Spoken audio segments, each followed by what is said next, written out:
Les amis, ici à Tonga, nous allons commencer à planter nos tuteurs, nos poiriers, parce que nous avons terminé avec le planting des tuteurs, comme vous avez vu la semaine passée. Bon déjà, comme les tuteurs étaient prêts à agiter, vous avez vu comment ça commence à grandir. Là maintenant, ce qu'on va faire, c'est venir planter les poivres. Et les étapes à suivre, c'est quoi? Les étapes à suivre, vous voyez comment les trous sont dans les amis. Regardez vous-même les trous. Avant même que je commence à planter, qu'est-ce que vous voyez là-bas? Voilà les trucs qui vont tuer nos amis poivres si on les met au sol. C'est-à-dire qu'il faut d'abord purifier le sol avant de commencer à planter. Donc, notre équipe s'est bien chargée pour ça. Et maintenant, comme vous voyez, pour éviter de courir à travers l'herbe, il faut d'abord faire les herbicides. Le champ soit propre et puis on vient planter. Donc déjà à Tonga, nous avons commencé à planter déjà nos amis poivres. Vous allez voir, nous avons un planting de 2 jours. Si on ne peut pas planter ça de 3 jours, les amis. Parce qu'on va planter ça uniquement en soirée. Quand c'est frais, quand il n'y a pas le soleil, vous voyez le centimètre, non? Et voilà la distance entre deux tuteurs. Pour que ça vous donne une idée de comment ça pète, non? Que ça vous donne une idée. Quand on transporte les pots, comme ça stresse la plante. La plante qui était fraîche soit stressée, c'est pourquoi on ne plante pas directement, on met ça dans un endroit frais, comme vous voyez là, et puis on commence à arroser ça régulièrement pour que son état, sa fraîcheur revienne, les racines puissent mieux encore attacher le sachet avant qu'on aille directement planter. Ça c'est le cas de ce qu'on a fait à Tonga, comme vous voyez.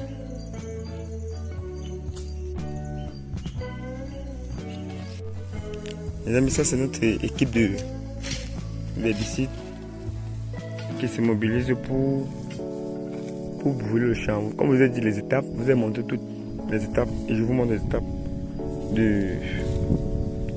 pour planter un champ de poivre, pour ne pas courir à travers l'herbe et pour ne pas aussi gaspiller les cultures qui sont à l'intérieur. Vous voyez que comme il y a le poivre et le macabo, c'est sélectif, non?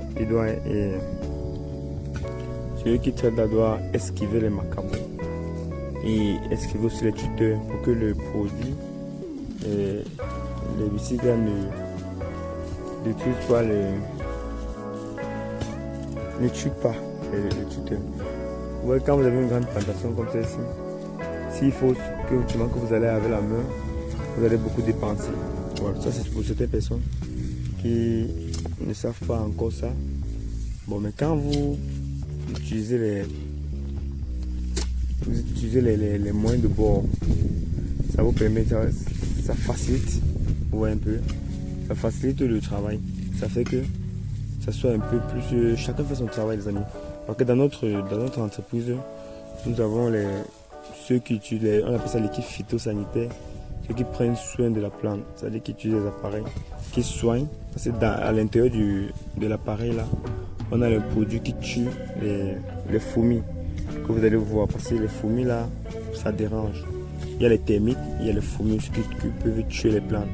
C'est pourquoi après dans l'appareil, on met d'abord un produit pour tuer un produit systémique qui va tuer ces fourmis là. Et ensuite, encore quand on plante, on met encore un produit organique. Donc ça veut dire qu'il faut sanitairement prendre soin de la plante. La plante est comme c'est un être vivant, il faut la soigner, il faut la nourrir. Il faut répondre à tous ces caprices. C'est pourquoi l'agriculture devient encore un domaine où beaucoup de gens vont difficilement s'en sortir parce que il faut comprendre ces rouages-là. Si vous ne comprenez pas ces rouages-là, ça va beaucoup déranger. C'est pourquoi la formature est là pour un peu essayer de vous montrer les étapes. Parce que si on boycotte une étape, ça va faire qu'on va pas. On risque de ne pas réussir. Vous voyez, nous sommes tous directeurs ici. Comme vous savez, le plan c'est après avoir mis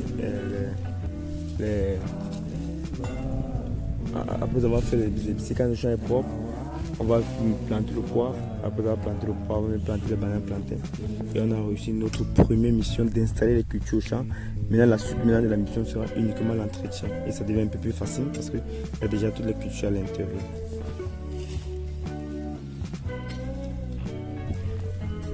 Et pour cela, l'applicant, il n'est pas seul les amis, ils sont deux. Donc il est de l'autre côté. Et pour herbicider encore, pour faire l'herbicide dans un champ comme celui-ci, qu'est-ce qu'on fait? On ne le fait pas ça en une journée les amis, en une fois. On fait ça au moins en trois fois. Quand son compatriote va terminer de l'autre côté, quand ils vont se rencontrer, le lendemain, tout ça c'est un herbicide de contact, lui tue seulement l'herbe qui touche. Le lendemain, on va revenir encore pour bouler là où ça n'a pas pris. Et le surlendemain, on va venir maintenant clôturer l'herbe. Ça fait que partout, le champ serait propre et sur tous les angles. C'est comme ça. Donc on ne va pas, en entreprise, on ne va plus une seule fois, on va progressivement. Oui, nos employés temporaires aussi s'occupent de creuser les trous comme je suis en train de vous montrer là. Parce que c'est pas aussi évident d'avoir les employés à sa portée ou de titulariser tout le monde. C'est pourquoi on prend souvent les temporaires et on mélange avec les permanents. Ils font le boulot. On voit un peu, il y a des boulots où il ne faut pas trop chercher. Comme le boulot pour creuser le trou. Tout le monde peut le faire. Mais pour planter, il faut une équipe de spécialistes qui sont formés par Nature. Avec toutes ces étapes là, vous voyez que ce sera facile de pouvoir planter le poivre dans ces conditions.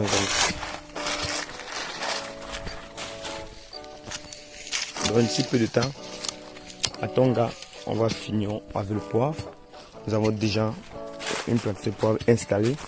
2 ans plus tard, mon partenaire va aussi rentrer dans ses charges, puisqu'on installe d'abord les cultures et après on dépense maintenant pour entretenir.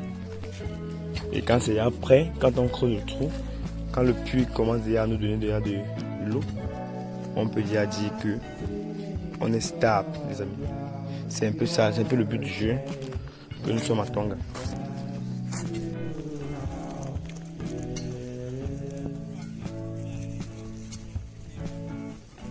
Et la suite, c'est de